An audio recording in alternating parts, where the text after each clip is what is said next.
Assalamualaikum warahmatullahi wabarakatuh.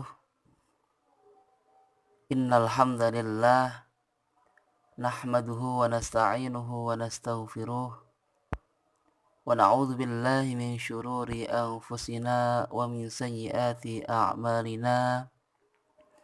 May yahdihillahu fala mudhillalah wa may yudlilhu fala hadiyalah. Amma ba'du. Yang kami hormati dosen mata kuliah evaluasi dan juga kepada rekan-rekan bimbingan konseling yang sangat berbahagia.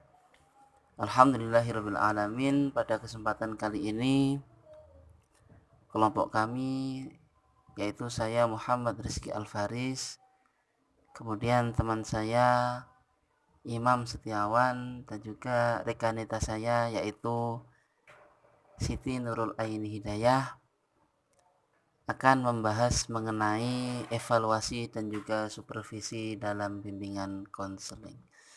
Oke, untuk lebih jelasnya marilah kita simak slide-slide berikut ini. Oke, evaluasi.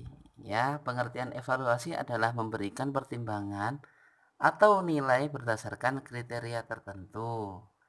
Nah, tentunya ada pelaksanaannya, yaitu melalui usaha penelitian. Itu yang pertama, dengan cara mengumpulkan data secara sistematis, menarik kesimpulan atas dasar data yang diperoleh secara objektif. Jadi datanya itu objektif teman-teman, tanpa merekayasa.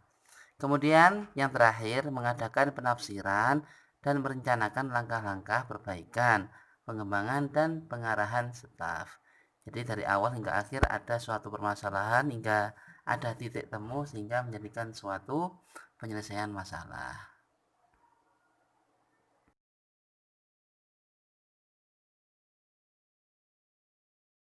Selain Winkel, juga ada tokoh Indonesia yaitu Soekardi pada tahun 1990 menyatakan bahwasanya evaluasi adalah pelaksanaan program bimbingan dan konseling di sekolah, yaitu segala upaya tindakan atau proses untuk menentukan derajat kualitas kemajuan kegiatan yang berkaitan dengan pelaksanaan. Nah, jadi seperti itu teman-teman.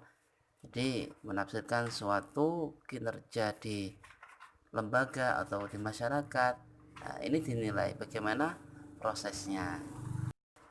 Evaluasi memiliki tujuan, yaitu mengetahui keterlaksanaan kegiatan dan ketercapaian tujuan dari program yang telah ditetapkan.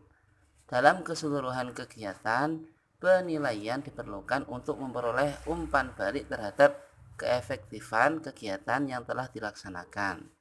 Dengan informasi ini dapat diketahui sampai sejauh mana derajat keberhasilan kegiatan. Paham kan teman-teman? Namun dalam pelaksanaannya, evaluasi itu butuh pendekatan yang berbeda dan tentunya akan mempengaruhi indikator yang digunakan. Antara lain, yang pertama, pendekatan berdasarkan sistem nilai yang diaju. Jadi berdasarkan sistem nilai teman-teman. Kemudian yang kedua yaitu pendekatan berdasarkan dasar evaluasi. Yang terakhir, pendekatan berdasarkan kriteria evaluasi. Evaluasi sudah. Kali ini akan membahas mengenai supervisi. Supervisi secara etimologi yaitu pengawasan, penilikan, dan pembinaan.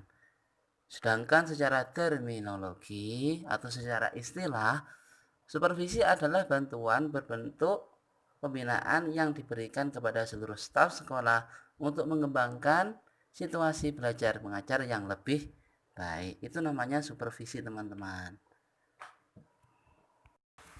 Sedangkan pengertian supervisi, bimbingan, dan konseling merupakan satu relasi, artinya mempunyai hubungan antara supervisor dan konselor, di mana supervisor memberikan dukungan dan bantuan untuk meningkatkan mutu kinerja profesional supervise, tumpu pada satu prinsip yang mengakui setiap manusia itu mempunyai potensi untuk berkembang. Karena apa? Manusia itu mempunyai kelebihan dan kekurangan. Kalau kita lihat dari awal, evaluasi penilaian, supervisi juga penilaian. Nah, namun ada bedanya teman-teman. Sesuatu yang disebut program merupakan rangkaian kegiatan yang terencana, yang lengkap dengan konsep tujuan beserta jenis-jenis kegiatannya. Untuk mengetahui apakah program yang diimplementasikan benar-benar berhasil atau program yang dilaksanakan sesuai dengan rencana yang dibuat, diperlukan evaluasi dan supervisi, ya. Tentunya kalau evaluasi adalah sekumpulan aktivitas yang dirancang untuk menentukan nilai atau harga dari suatu program atau intervensi tertentu. Sedangkan supervisi adalah suatu proses sistematis dan berkelanjutan dalam pengumpulan analisis dan penggunaan informasi untuk mengontrol manajemen dan pengambilan keputusan dengan maksud untuk memastikan hal-hal apapun dari suatu program yang sedang dijalankan dapat berjalan secara efektif. Mungkin hanya itu teman-teman yang dapat kami sampaikan. Apabila dari awal hingga akhir terdapat kekhilafan, kami memohon maaf yang sebesar-besarnya. Saya Muhammad Rizky Alfaris, teman saya Imam Setiawan dan juga Siti Nurul Ain Hidayah pamit undur diri. Wassalamualaikum warahmatullahi wabarakatuh.